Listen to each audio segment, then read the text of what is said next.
सबसे पहले तो इस जो फाउंडेशन कोर्स कंप्लीट किया है उसकी आज वैलेडिक्टरी सेरेमनी है। मैं आप सबको अपनी तरफ से हार्दिक बधाई देता हूं। मुझे मालूम है यह वह इंस्टीट्यूशन है जहां all India services, central services तथा रॉयल भूटान सिविल सर्विसेज के यंग ऑफिसर्स और नेशन बिल्डिंग की अपनी जर्नी का पहला स्ट्रांग और मीनिंगफुल स्टेप यहां रखते हैं और इस स्थान पर भारत के गवर्नेंस फ्रेमवर्क की फाउंडेशन भी बनती है।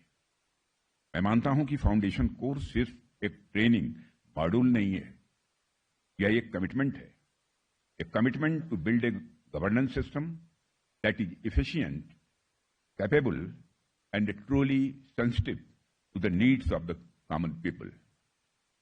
लबासना के ऑफिसर ट्रेनिंग की जो जिम्मेदारी दी गई है, उस जिम्मेदारी को तो यह संस्थान बखूबी निभा ही रहा है, लेकिन इसके साथ साथ यह संस्थान joint civil military programme, border economy, border development, disaster management, climate change, economic inclusion for women, artificial intelligence और डिजिटल ट्रांसफॉर्मेशन जैसे कई वैल्यूएबल कोर्सेज भी ऑफिसर्स को प्रोवाइड करता है, जो हमारे ऑफिसर्स के ओवरऑल डेवलपमेंट में कंट्रीब्यूट करते हैं।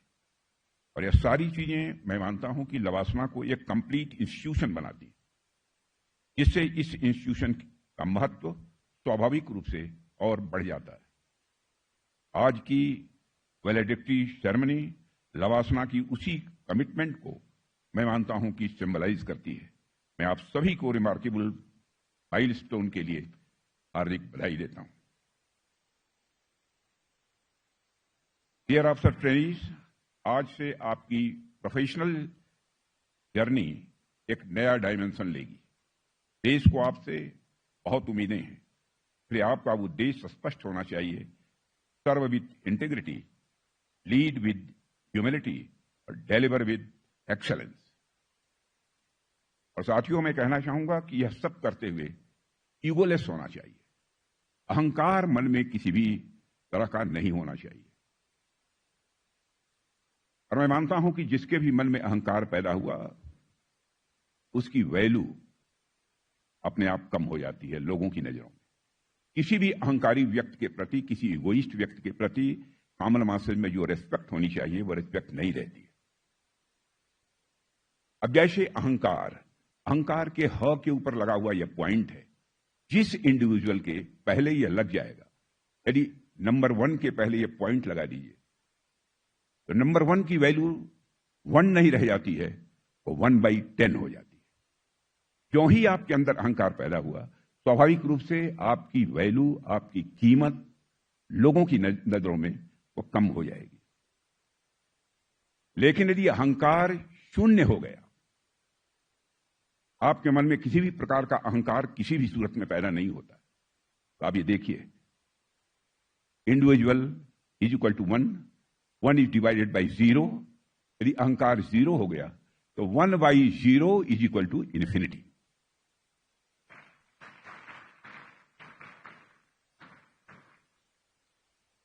स्वाभाविक रूप से आपका महत्व, आपके प्रति रेस्पेक्ट लोगों के मनों में पैदा होगा।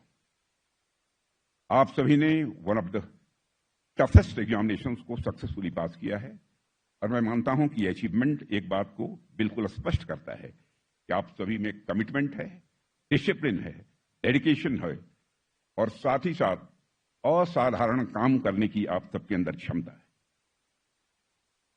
किसी भी फील्ड में सफलता इन्हीं गुणों पर ही टिकी होती है, लेकिन आपकी यात्रा को सबसे अलग बनाती है आपकी चॉइस।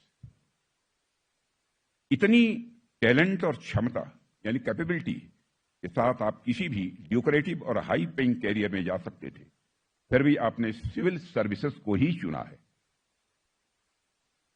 आपके निर्णय से यह पूरी तरह से स्पष्ट है, आपकी इंस्पिरेशन केवल व्यक्तिगत सफलता की नहीं है, बल्कि देश और समाज के लिए कुछ मीनिंगफुल करने की भी है। आप सब लोग serving the nation, empowering its people and driving real change की भावना से इंस्पायर्ड है। और यही भावना आपको एक एक्सलेंट और इंपैक्टफुल पब्लिक सर्वेंट बनाएगी, ऐसा मैं मानता हूं। साथियों, हमारे प्राइम मिनिस्टर के लीडरशिप में पिछले कुछ डिकेड्स में हमारे देश का सोशियो इकोनॉमिक लैंडस्केप तेजी से बदला है। हायर एजुकेशन में इनरोलमेंट मेनी टाइम्स बढ़ चुका है। जॉब अपॉर्चुनिटीज अभूतपूर्व तरीके से बढ़ी है। IT sector, engineering, medical field और सर्विस सेक्टर में नई अपॉर्चुनिटीज भी पैदा हुई हैं। स्टार्टअप कल्चर बढ़ा है। इसने देश के बहुत से टैलेंटेड यूथ को अपनी ओर आकर्षित भी किया है। लेकिन आज भी सिविल सर्विसेज का आकर्षण किसी भी सूरत में कम नहीं हुआ है। आज भी देश का यूथ सिविल सर्विसेज की कुछ लिमिटेड सीट्स के लिए इसे का हार्ड कंपटीशन वो करता है। कठोर प्रतिस्पर्धा से उसे गुजरना पड़ता है। और ये जरूरी भी है, क्योंकि जिस गति से भारत आज समय विकास के रास्ते पर तेजी से आगे बढ़ रहा है, इसे देखते हुए नौजवानों के अंदर उत्साह का, इंतजाम का होना यह बहुत ही आवश्यक भी है। हम यदि सही मायनों में भारत को डेवलप्ड नेशन बनाना चाहते हैं तो हमें यह इंश्योर करना होगा कि सोसाइटी का हर सेक्शन इस डेवलपमेंट की जर्नी में समान रूप से भागीदार बने और अपनी भागीदारी निभाए। इसी बात को ध्यान में रखते हुए जब आप एक सिविल सर्वेंट के रूप में समाज के वंचित या कमजोर वर्गों से मिलें, उनके प्रति एम्पैथेटिक और कंपेंसनेट रहें और यह समझें कि उनकी वर्तमान स्थिति केवल उनकी क्षमता या हार्डवर्क का रिफ्लेक्शन नहीं है। उसके पीछे अनेक सामाजिक, आर्थिक और परिस्थितिजन्य कारण भी हैं। यही संवेदना आपको एक सच्चा और अच्छा पीपुल सेंट्रिक एडमिनिस्ट्रेटर बनाएगी। और मैं मानता हूं कि बराबर हम सबको बड़े मन के साथ काम करना चाहिए।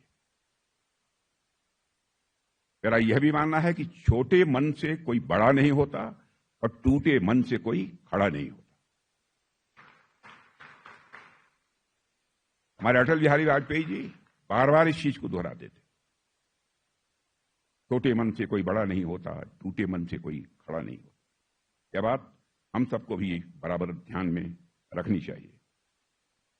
अब जैसे मैं कह रहा हूं कि छोटे मन से कोई बड़ा नहीं होता, टूटे मन से कोई खड़ा नहीं होता, मैथमेटिकल इक्वेशन में जिसे समझाना हो तो यूं समझाया जा सकता है। Let us consider for the time being, let us consider that your मन इज ए सर्किल। मन सर्किल होता नहीं है, लेकिन मैं समझाने के लिए कह रहा हूं। Let us consider that your मन इज सर्किल। सर्किल का सर्कमफरेंस जितना बढ़ाते चले जाओगे, उसी रेशियो में मैग्नीट्यूड का सुख बढ़ता चला जाएगा। मैथमेटिकल इक्वेशन में इसे कहना हो तो हम कह सकते हैं कि सर्कमफरेंस ऑफ मन is directly proportional to the magnitude of सुख।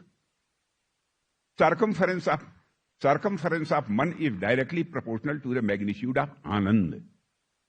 और मनुष्य की जीवन में अंतिम इच्छा क्या होती है? मोक्ष की प्राप्ति, परमानंद, परमात्मा की प्राप्ति। हर व्यक्ति की यह अंतिम इच्छा होती है। सर्कमफरेंस मन is directly proportional, not magnitude. परमानंद का कोई मैग्नीट्यूड नहीं होता है। सर्कमफरेंस ऑफ मन इतना बड़ा कर लीजिए कि आपको जीवन में परमानंद की भी प्राप्ति हो जाए। बड़े मन के साथ ही जिम्मेदारी आप निभाएंगे, स्वाभाविक रूप से लोगों का सम्मान हासिल करेंगे, लोगों के दिलों पर आप राज करेंगे। आप जिले में, डिवीजन में शासन चलाने के लिए नहीं आ रहे हैं, to serve the society, to serve the people, इसलिए आप जा रहे हैं। बराबर हमें ध्यान रखना चाहिए, हमें अपना मन बड़ा करके रखना है। मैंने देखा है ऐसे भी अफसर्स को कि जिन्होंने लंबा पॉलिटिकल कैरियर रहा है, ईगो की प्रॉब्लम रहती है। यदि किसी ने, गरीब आदमी ने कुछ बोल दिया तो इतना तेजी से उसे डांटते हैं। Very unfortunate, very sad. हम लोग भी पॉलिटिक्स में हैं, बड़ी बड़ी जिम्मेदारियों को संभाल चुके हैं, लेकिन आज तक यह करने की नौबत नहीं आई। क्यों ऐसा करें? वह भी इंसान है, आपसे कम समझता है, उसकी आवश्यकताएं, नीड्स होंगी, उसको समझने की कोशिश करिए। साथियों, यहां ट्रेनिंग प्राप्त कर रहे आप सभी ट्रेनिंग ऑफिसर्स को मैं मानता हूं कि बहुत कम उम्र में एक बहुत बड़ी जिम्मेदारी मिलने जा रही है। शायद इस बात की गंभीरता आपको इस समय महसूस न हो रही हो, लेकिन जैसे जैसे आप सेवा के मार्ग में आगे बढ़ेंगे, आपको समझ आएगा कि भारत के राष्ट्र निर्माताओं ने सिविल सर्वेंट्स के ऊपर कितनी बड़ी जिम्मेदारी दी है, कितना महत्व दिया है। उन्होंने नेशन बिल्डिंग और डेवलपमेंट का बड़ा कार्य आपको सौंपा है। नेशन बिल्डिंग का काम करना है तो आपको करना है। भारत को यदि डेवलप्ड नेशन बनाना है, यह बड़ी जिम्मेदारी आपके भी कंधों पर है, यह मानकर चलना होगा। और आज जब आप इस सफर की शुरुआत कर रहे हैं, तो मैं संविधान सभा के सभापति और पहले राष्ट्रपति डॉक्टर राजेंद्र प्रसाद जी का एक महत्वपूर्ण संदेश आपको याद दिलाना चाहता हूं। इससे आपको अपनी जिम्मेदारी का कितना महत्व है, इसका स्वाभाविक रूप से आपको एहसास होगा। डॉक्टर राजेंद्र प्रसाद जी ने संविधान सभा में कहा था, and I quote, the welfare of the country will depend on the way in which the country is administered. That will depend upon the men who administer it. India needs today nothing more than a set of honest men who will have the interest of the country before them, unquote. साथियों, doctor Rajendra Prasad ji के शब्द मैं मानता हूं कि civil servants की महत्वपूर्ण भूमिका को यह दर्शाते हैं और आपसे जुड़ी उस बड़ी उम्मीद को व्यक्त करते हैं जो देश आपसे करता है। आपको लेकर देशवासियों के अंदर जो एक उम्मीद है, आप देश की प्रशासन व्यवस्था संभालेंगे, पॉलिसी मेकिंग से जुड़े फैसले लेंगे और पॉलिसीज को धरातल पर उतारने की जिम्मेदारी भी आपके ही कंधों पर होगी। और आपके द्वारा किए गए कार्य ये भारत का फ्यूचर तय करेंगे, भारत का भविष्य तय करेंगे कि भारत का भविष्य कैसा होगा।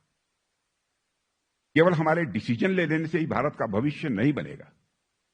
वह रोल यदि किसी को, इंपॉर्टेंट रोल यदि किसी को प्ले करना है तो आप सबको करना है। और मैं मानता हूं कि एक बहुत बड़ी जिम्मेदारी है जिसे आपको सक्सेसफुली इस जिम्मेदारी को निभाना है। हम जानते हैं कि सिविल सर्विसेज की रूट्स कॉलोनियल टाइम्स में थी और उस समय अकाउंटेबिलिटी व्हाइट हॉल यानी लंदन में हुआ करती थी, अप्रॉक्सीमेटली 6000 माइल दूर। लेकिन आज परिस्थितियां पूरी तरह से बदल चुकी हैं। आज अकाउंटेबिलिटी यही है आपके अपने आसपास, अपने देश के नागरिकों के प्रति। और आज के सिविल सर्वेंट सचमुच सर्वेंट ऑफ द पीपुल हैं। हम हो चाहे आप हो, सभी सर्वेंट ऑफ द पीपुल हैं। और आपसे अपेक्षा की जाती है कि पॉलिसी मेकिंग हो या implementation, you will respond directly to people's aspirations.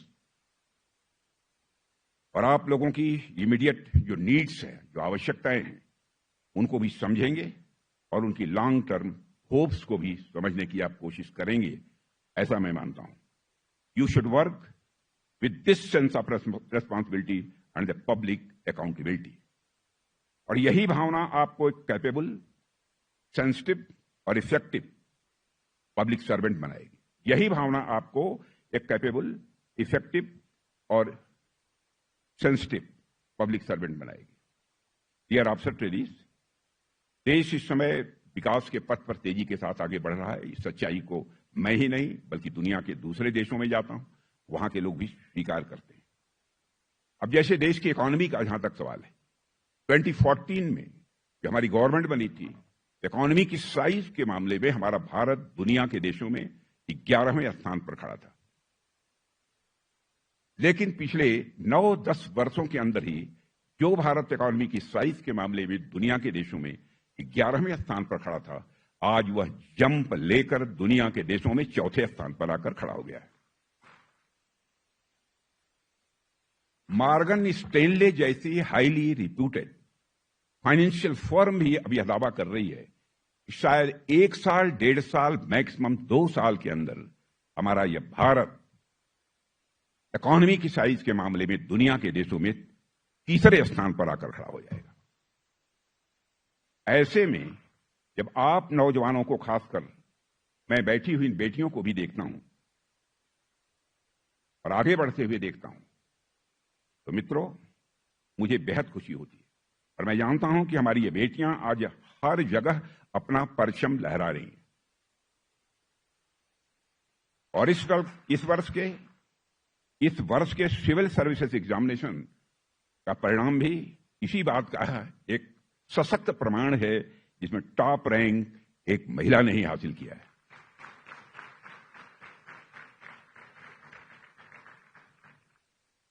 बहनों भाइयों, देश की ताकत कितनी बड़ी है, देश की प्रतिष्ठा कितनी बड़ी है। मैं बतलाना चाहता हूं कि यदि आप लोग विदेश पहले जाना यदि किसी का हुआ होगा, कम लोग होंगे जिनका कि आज के 10 साल 12 साल पहले विदेश जाना हुआ होगा। संभव भी नहीं था आपके लिए। हम लोग प्रायः विदेशों में जाते हैं। मैं 20-25 साल पहले भी विदेशों में जाता था, आज भी जाना होता है। लेकिन मैं कह सकता हूं, अंतर्राष्ट्रीय जगत में भारत की प्रतिष्ठा बढ़ी है। इंटरनेशनल कम्युनिटी ने भारत का स्टेचर बढ़ा है। पहले इंटरनेशनल फोरम पर भारत कुछ बोलता था, भारत की बातों को जितनी गंभीरतापूर्वक लिया जाना चाहिए नहीं लिया जाता था।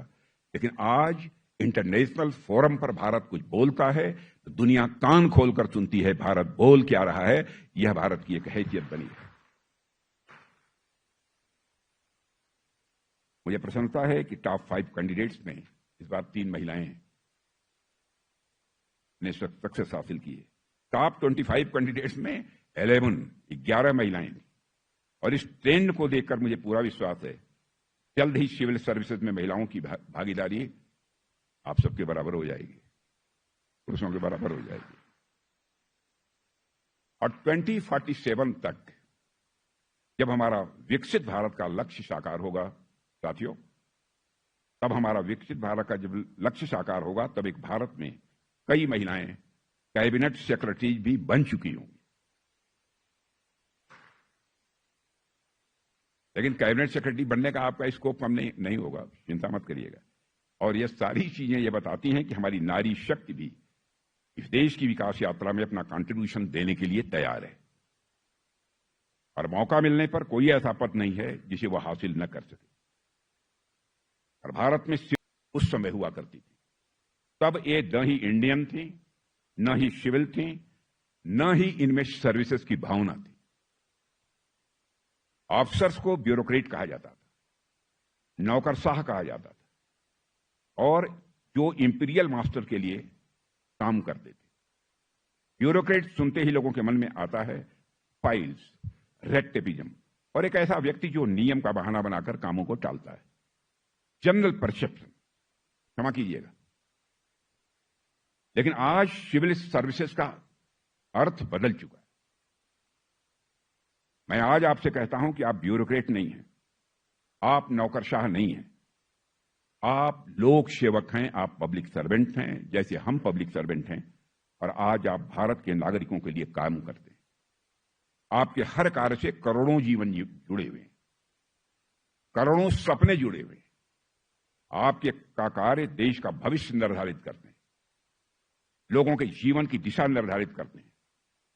इसका उदाहरण यदि मैं आपको दूं तो आप देखिए, अभी हाल में ही जो ऑपरेशन सिंदूर हुआ, हमारी सेनाओं ने पाकिस्तान बेस्ड टेररिस्ट कैंप्स को तबाह कर दिया। हालांकि हमने बेहद संतुलित उत्तर दिया था, बहुत ही बैलेंस तरीके से उत्तर दिया था, और हमारा जवाब एस्केलेटरी नहीं था। लेकिन पाकिस्तान के रवैये ने ऑपरेशन सिंदूर के बाद बॉर्डर पर सिचुएशन को नॉर्मल नहीं रहने दिया। इस दौरान जिस तरह से देश भर में मॉक ड्रिल्स हुए थे और हमारे एडमिनिस्ट्रेटिव ऑफिसर्स ने उस मॉक ड्रिल को सक्सेसफुली जनता तक समझाते हुए पहुंचाया था, वह आप सबके लोक सेवक होने का एक ब्रिलियंट एग्जाम्पल है। और आप सबको भी भविष्य में होने वाले ऐसे किसी भी स्थिति के लिए अपने आप को, मैं मानता हूं, मानसिक रूप से तैयार रखना होगा। Friends, Rutger Bregman, in his book Moral Ambition, has said that true ambition is the kind that inspires us to bring transformation in the lives of others. Today, when humanity faces numerous moral challenges, we need civil servants who do not merely say that they want to bring change, but who continuously strive and work towards it. यानी असली महत्वाकांक्षा वही है जो हमें दूसरों के जीवन में परिवर्तन लाने के लिए इंस्पिरेशन देती है, प्रेरणा देती है। आज जब मानवता के सामने कई नैतिक चुनौतियां हैं, तब हमें ऐसे सिविल सर्वेंट्स की जरूरत है जो सिर्फ यह न कहे कि हम चेंज लाना चाहते हैं, बल्कि इसके लिए वह निरंतर प्रयास भी करता रहे। इसलिए आज हमें मॉरल एम्बिशन वाले सिविल सर्वेंट्स चाहिए जो अपनी टैलेंट्स का उपयोग केवल पर्सनल सक्सेस के लिए नहीं, बल्कि सोसाइटी के लिए और ह्यूमैनिटी की वेलफेयर के लिए वो करें। आपको एक ऐसे बेंचमार्क का स्थापित करने, आपको ही एक ऐसे बेंचमार्क का स्थापित करने हैं जिस पर कि आने वाली जनरेशन आपके ऊपर गर्व करे। आपके जीवन की रेलेवेंस इस बात में नहीं है कि आपके पास कितना पैसा है, कौन सा पद आपने पाया है, कौन सी पोस्ट आपको मिली है, बल्कि इस बात में है कितने लोगों की जिंदगी को आपने बेहतर बनाया है अपने एफर्ट से। इस आधार पर आपके अचीवमेंट का मूल्यांकन किया जाएगा। और एक घटना का जिक्र मैं यहां आपसे कर रहा हूं। एक बार की बात है, बताते हैं कि अल्बर्ट आइंस्टीन अपने छात्रों की परीक्षा ले रहे थे। एक छात्र ने उससे पूछा, इस साल की परीक्षा के प्रश्न पिछले साल जैसे ही क्यों हैं? प्रश्न वही थे जो एक साल पहले थे। आइंस्टीन ने मुस्कुराकर जवाब किया, डोंट वरी, इस साल आंसर्स उसके अलग होंगे, चिंता मत करो, उसके उत्तर इस साल अलग होंगे। यह बात भारत और सिविल सर्वेंट्स के लिए भी मानता हूं कि बहुत ही रेलेवेंट। ऐसे बहुत से सवाल जो वर्ष 1947 में हमारे लिए बहुत ही इंपॉर्टेंट थे, आज भी उतने ही रेलेवेंट हैं। जैसे अपने नागरिकों का जीवन हम कैसे और बेहतर बना सकते हैं, कैसे बेहतर बना सकते हैं, सभी नागरिकों को कैसे और अधिक सम्मानजनक जीवन दे सकते हैं, कैसे हम ईज ऑफ लिविंग को और बढ़ा सकते हैं। लेकिन आज इन प्रश्नों के जवाब मैं मानता हूं कि बदल चुके हैं, उनका कंटेक्स्ट भी बदल चुका है, इसलिए उनके आंसर्स भी स्वाभाविक रूप से बदल चुके हैं। और साथियों, पिछले कुछ डिकेड्स में वैश्विक स्तर पर डेवलपमेंट पैराडाइम में गहरा परिवर्तन भी आया है। अनेक देशों ने नैनी स्टेट मॉडल की जगह इनेबलिंग स्टेट मॉडल को अपनाया है, जहां राज्य लोगों को आत्मनिर्भर बनाने में विश्वास करता है, वहीं पर स्टेट को सिर्फ प्रोवाइडर नहीं बल्कि एनेबलर के रूप में देखा जाता है। इसलिए आज न्यू पब्लिक मैनेजमेंट ने पब्लिक एडमिनिस्ट्रेशन की जगह ले ली है। स्टेट ड्रिवन नेशन बिल्डिंग के साथ कोलैबोरेटिव स्टेट का मॉडल अपनाया जा रहा है। इसलिए रेड टेपिज्म भी स्वाभाविक रूप से कम हुआ है, ईज ऑफ डूइंग बिजनेस को बढ़ावा मिला है, गुड गवर्नेंस को भी बढ़ावा मिला है। भारत में भी प्रधानमंत्री श्री नरेंद्र मोदी ने मिनिमम गवर्नमेंट और मैक्सिमम गवर्नेंस का यह मंत्र दिया है। प्रधानमंत्री ने रिफॉर्म, परफॉर्म और ट्रांसफॉर्म का यह मंत्र हम सबको दिया है। इन्हीं बातों को ध्यान में रखकर पिछले 11 वर्षों में केंद्र सरकार ने 1500 से अधिक आर्काइक कानूनों को खत्म किया है और हमने 40,000 से अधिक कंप्लायंसेस को भी खत्म कर दिया है, जिनका कोई मतलब नहीं था। और कई कानूनों को डीक्रिमिनलाइज किया है, इसकी भी जानकारी आप सबको होगी। जन विश्वास के पहले एडिशन में लगभग 200 जो माइनर क्राइम्स थी, उनको क्राइम की कैटेगरी से बाहर कर दिया गया था। दूसरे एडिशन में 300 से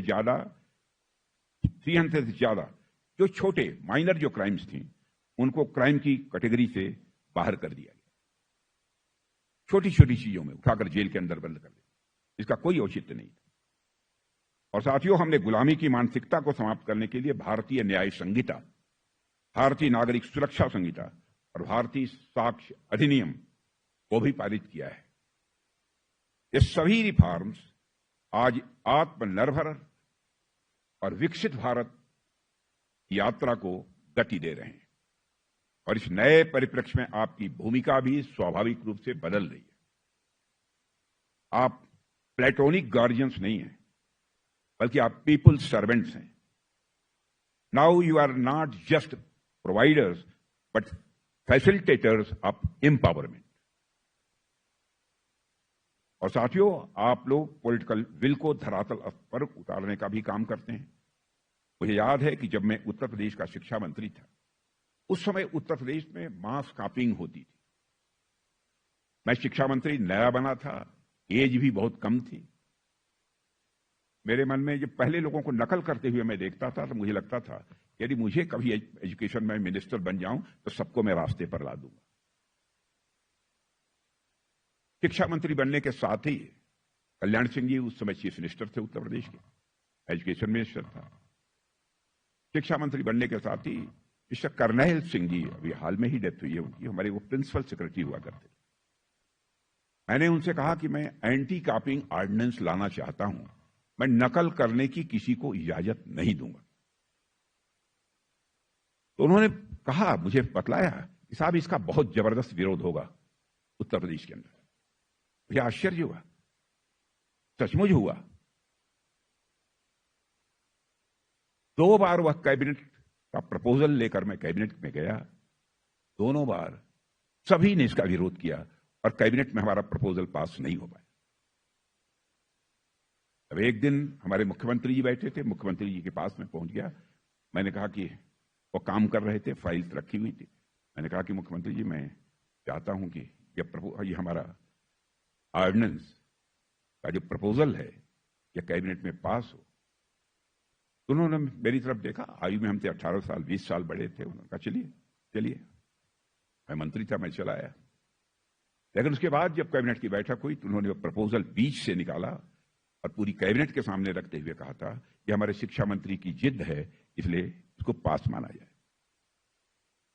आपको आश्चर्य होगा कि जो हाई स्कूल का रिजल्ट 75%, 80% आता था, यह एंटी कॉपिंग ऑर्डिनेंस लागू करने के बाद 30%। जो इंटरमीडिएट का रिजल्ट 60-70% आया था, इसे लागू करने के बाद 14% आया। और मुझे याद है उस समय जब रिजल्ट समाचार पत्रों में प्रकाशित हुए थे, उसमें शिक्षा मंत्री की उस पर फोटो भी हुआ करती थी। उस समाचार पत्र को नीचे रखकर पैरों से बच्चे उसे रगड़ते हुए मुझे गाली दे रहे थे। लेकिन मैं उसमें क्रेडिट यदि किसी को देना चाहता हूं, ने पूरी तरह से सहयोग किया था उस समय के आईपीएस अफसर, जो आज भी वो हैं, मिस्टर प्रकाश सिंह डीजीपी हुआ करते थे। मैं गेस्ट हाउस में रहता था, सीधे मेरे कमरे पर पहुंच गए और आकर मेरे चपरासी ने बतलाया कि साहब वो जो हमारा सहयोगी था, कि साहब वो प्रकाश सिंह जी आए हुए। मैं पहुंचा, उन्होंने सैल्यूट किया और उन्होंने कहा कि बस सर इतना कहने के लिए आए थे कि पुलिस की जिस भी प्रकार की असिस्टेंस की आवश्यकता होगी हम उसके लिए तैयार हैं, हमारी पुलिस तैयार है। क्योंकि उस समय जो रीजनल जो RIS वगैरह होती थी, इंस्पेक्टर ऑफ स्कूल होते थे, वह डरे हुए थे कि कहीं हम लोगों के ऊपर अटैक न हो जाए। पूरी तरह से उन्होंने मदद की। उसी तरीके से हमारे IAS अफसर principal secretary mister Karnail Singh ने भी मदद, तब जाकर वह कामयाबी हमको हासिल हो पाई। यानी आप सबका कितना इंपॉर्टेंट रोल रहता है इन सब सारी चीजों को लागू करने में। समाज की इवल्स, समाज के ये सब जो चैलेंजेस बन चुके हैं, इन चैलेंजेस को मीट आउट करने में, कामयाबी हासिल करने में आप सबका बहुत ही अधिक महत्व है। और इसका उदाहरण मैंने इसलिए दिया है क्योंकि अब आपको ऐसे अधिकारी की तरह काम करना है जो नागरिकों को उनकी क्षमता पहचाने, विकसित करने और आगे बढ़ने में उनकी मदद भी करे। आपको सिर्फ अब कानूनों और नियमों के लेटर या टेक्स्ट को ही ध्यान में रखकर कार्य नहीं करना है, बल्कि उनकी स्पिरिट को भी ध्यान में रखकर काम करना है। विश्वास के साथ आगे बढ़िए, दुनिया की कोई ताकत आपको नहीं रोक सकती है। मत डरिए कौन सस्पेंड कर देगा, हमारा बॉस नाराज हो जाएगा कि क्या होगा कैसे होगा, चिंता मत करिए। आपके अंदर विश्वास होना चाहिए, आपके अंदर आस्था होनी चाहिए। अरे साथियों, मैथमेटिकल प्रॉब्लम्स यदि आस्था और विश्वास से सॉल्व की जा सकती हैं, तो मनुष्य के जीवन की प्रॉब्लम्स आस्था और विश्वास के आधार पर क्यों नहीं सॉल्व की जाती?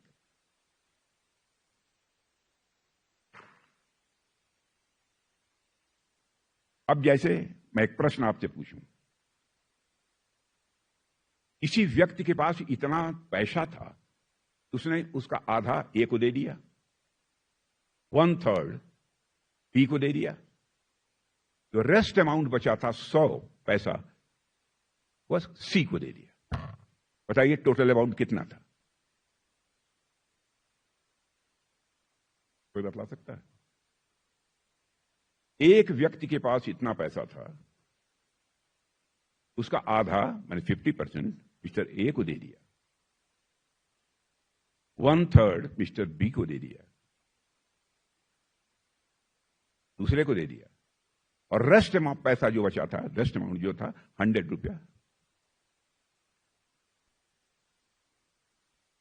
कितना हुआ? 3,300। गलत। कोशिश करिए, कोशिश करिए। हैं? क्या 600 किसने कहा? राइट, 600। अब जैसे इसका समाधान निकालना हो, कैसे निकालेंगे? Let us consider the total amount was A/2 Ram को दे दिया, A/3 श्याम को दे दिया, A/2 plus A/3 5A/6। Rest जो पैसा 100 बचा उनको दे दिया। A minus 5A/6 is equal to 100। It means A is equal to 600। Mathematical problems यदि इस विश्वास के आधार मैंने मान लिया ए हो ही नहीं सकता उसका उत्तर, लेकिन मान लिया कि ए है। कभी कोई आस्था और विश्वास से भी बहुत सारी समस्याओं का समाधान हो सकता है, होता है, हो नहीं सकता, होता है, होता रहेगा। साथियों, आज टेक्नोलॉजी भी एक एनेबलर की भूमिका यहां पर निभा रही है। जैसा प्रधानमंत्री जन धन योजना में टेक्नोलॉजी के प्रयोग से 300 से अधिक सरकारी योजनाओं के लिए डायरेक्ट बेनिफिट ट्रांसफर प्रदान किया जा रहा है, इससे लीकेज कम हुआ है। सिस्टम में बदलाव लाकर करप्शन को काफी हद तक मिनिमाइज किया जा सकता है। मैं यह दावा नहीं करना चाहता तो रूट आउट हो जाएगा पूरी तरह से। साथ ही साथ मिडिल मैन की भी भूमिका को समाप्त किया जा सकता है। आयुष्मान भारत है, डिजिटल मिशन से देश भर के अस्पतालों के डिजिटल स्वास्थ्य समाधानों को एक दूसरे से लिंक किया जा रहा है। प्रधानमंत्री आवास योजना के अंतर्गत टेक्नोलॉजी सब मिशन के माध्यम से कम लागत के बेटर क्वालिटी हाउस कंस्ट्रक्शन आज संभव हो पाए हैं, अच्छी क्वालिटी के बन रहे हैं। और साथियों, देश भर में सरकार द्वारा नए नए रिफॉर्म्स किए जा रहे हैं। उन रिफॉर्म्स के प्रति भी आपको खुद को एकोमोडेट करने की कोशिश करनी होगी। जैसे आपने देखा होगा, इनकम टैक्स डिपार्टमेंट के द्वारा फेसलेस असेसमेंट स्कीम शुरू की गई ताकि टैक्स पेयर्स और टैक्स ऑफिशियल्स के बीच फिजिकल इंटरफेस को और कम किया जा सके और ट्रांसपेरेंसी लाई जा सके। और इसके अतिरिक्त यदि मैं रक्षा मंत्रालय की बात करूं तो आप सबने संपूर्णा इनिशिएटिव के बारे में सुना ही होगा। संपूर्णा एक artificial intelligence driven automation system है जो डिफेंस प्रोक्योरमेंट एंड पेमेंट्स की बड़े ही ट्रांसपेरेंट मैनर में वो एनालाइज करता है। कहने का मतलब यह है कि आज आप सभी को भी इस बदलते परिवेश में इनोवेटिव तरीके से काम करना होगा। आपको लोगों की छोटी से छोटी और बड़ी से बड़ी समस्याओं का समाधान निकालना ही होगा। एक और बात जो यहां पर बहुत ही इंपॉर्टेंट है, मैं रखना चाहूंगा, वो ये है कि टेक्नोलॉजी हमारे लिए एक मीडियम होना चाहिए, ये एंड नहीं है। टेक्नोलॉजी हमारे लिए एक मीडियम होना चाहिए, ये एंड नहीं है। आपको टेक्नोलॉजी का प्रयोग पब्लिक आउटरीच, एक्सेसिबिलिटी और ट्रांसपेरेंसी बढ़ाने के लिए करना है। टेक्नोलॉजी के प्रयोग से वेलफेयर को बढ़ावा देना है और साथ ही साथ इंक्लूसिवनेस भी बढ़ानी है। एक बात और याद रखें साथियों, आपको सोशल मीडिया के प्रयोग में एनोनिमिटी के सिद्धांत को भी याद रखना है। सोशल मीडिया का प्रयोग रियल चेंज लाने के लिए होना चाहिए, न कि अपनी सेल्फ एग्रेंडाइजमेंट के लिए इसका उपयोग किया जाना चाहिए। यानी आत्ममुग्धता में रील्स नहीं बनवाई जानी चाहिए, बल्कि यह होना चाहिए सोशल मीडिया का उपयोग तो समाज में एक रियल चेंज लाने के लिए होना चाहिए, यह मैं कहना चाहता हूं। आपकी सच्ची इमेज वे लोग बनाएंगे जिनकी आप सेवा करेंगे, ना कि सोशल मीडिया पर फॉलोअर्स आपकी इमेज बनाएंगे।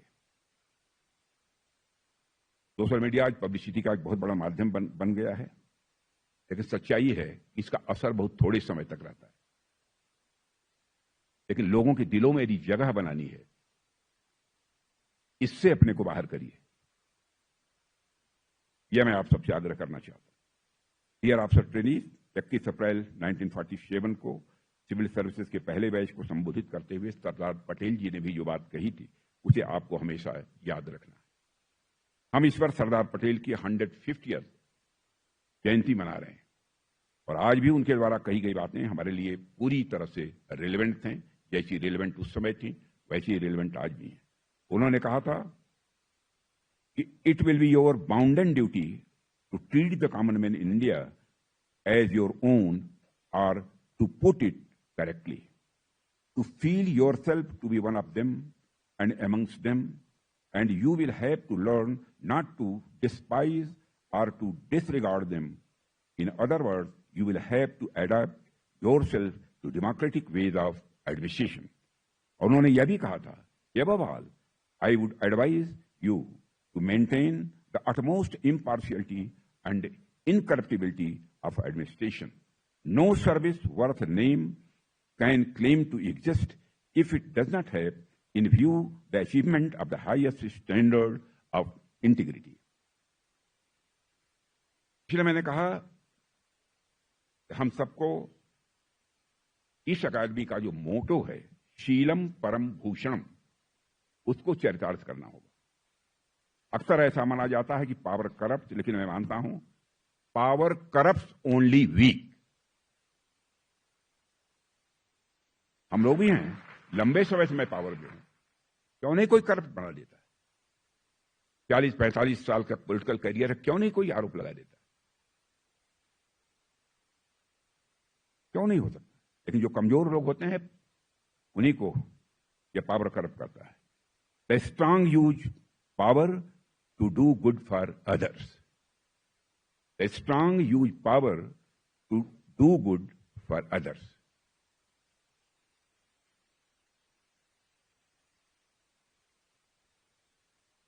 और मैं यह भी कहना चाहूंगा साथियों, निर्णय जब करना हो चिंता मत करो हमारा बॉस क्या सोचेगा, कहीं हमारे खिलाफ कोई एडवर्स एंट्री न कर दे, हमारे खिलाफ कोई कार्रवाई नहीं कर दे।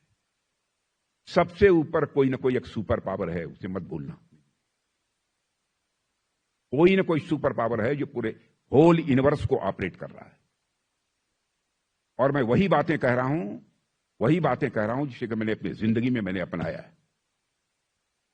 डर के मत काम करना। बड़ा सख्त अफसर है, नजर बचा के काम करो, बचकर काम करो, ऐसे आप कुछ नहीं कर पाओगे। आपका जो स्थान समाज में बनना चाहिए वो नहीं बनेगा। इसलिए मैं कहता हूं कि सुपर पावर के ऊपर भी भरोसा रखो, जो जस्टिफाइड है करो, वही करो। दुनिया की कोई ताकत आपको किसी प्रकार का कोई नुकसान नहीं पहुंचा सकती। आपके डिसीजन में न्याय होना चाहिए, जस्टिस और फर्मनेस होनी चाहिए।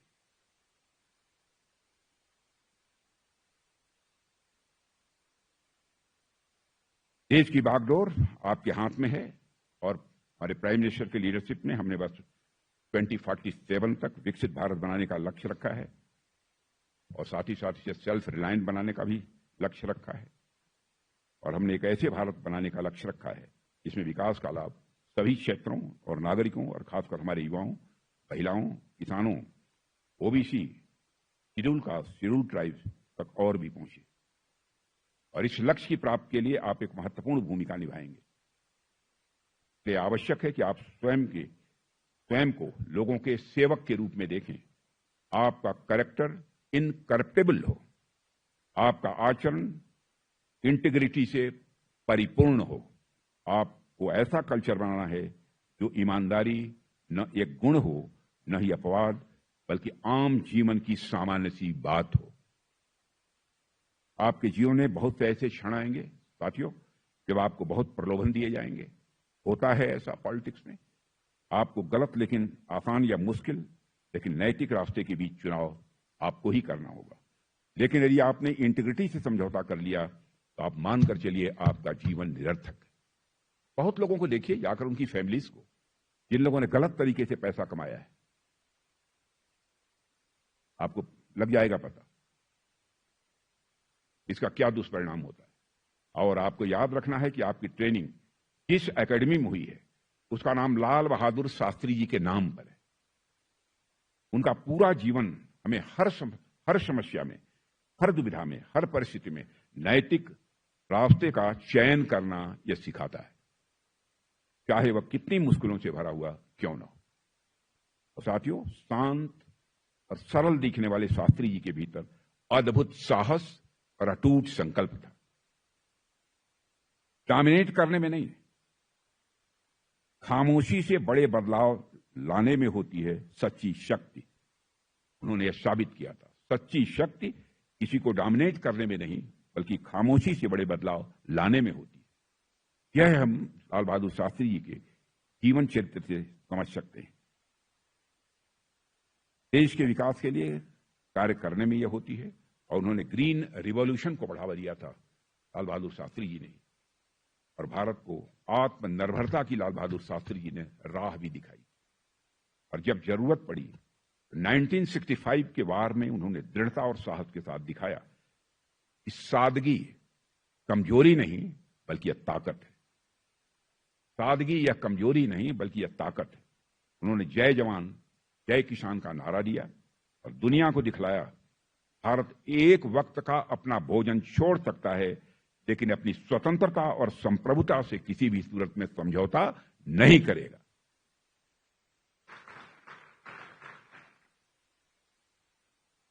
अपनी स्वतंत्रता और संप्रभुता से समझौता नहीं करेगा और साथ ही साथ अपनी इंटीग्रिटी से भी समझौता नहीं करेगा।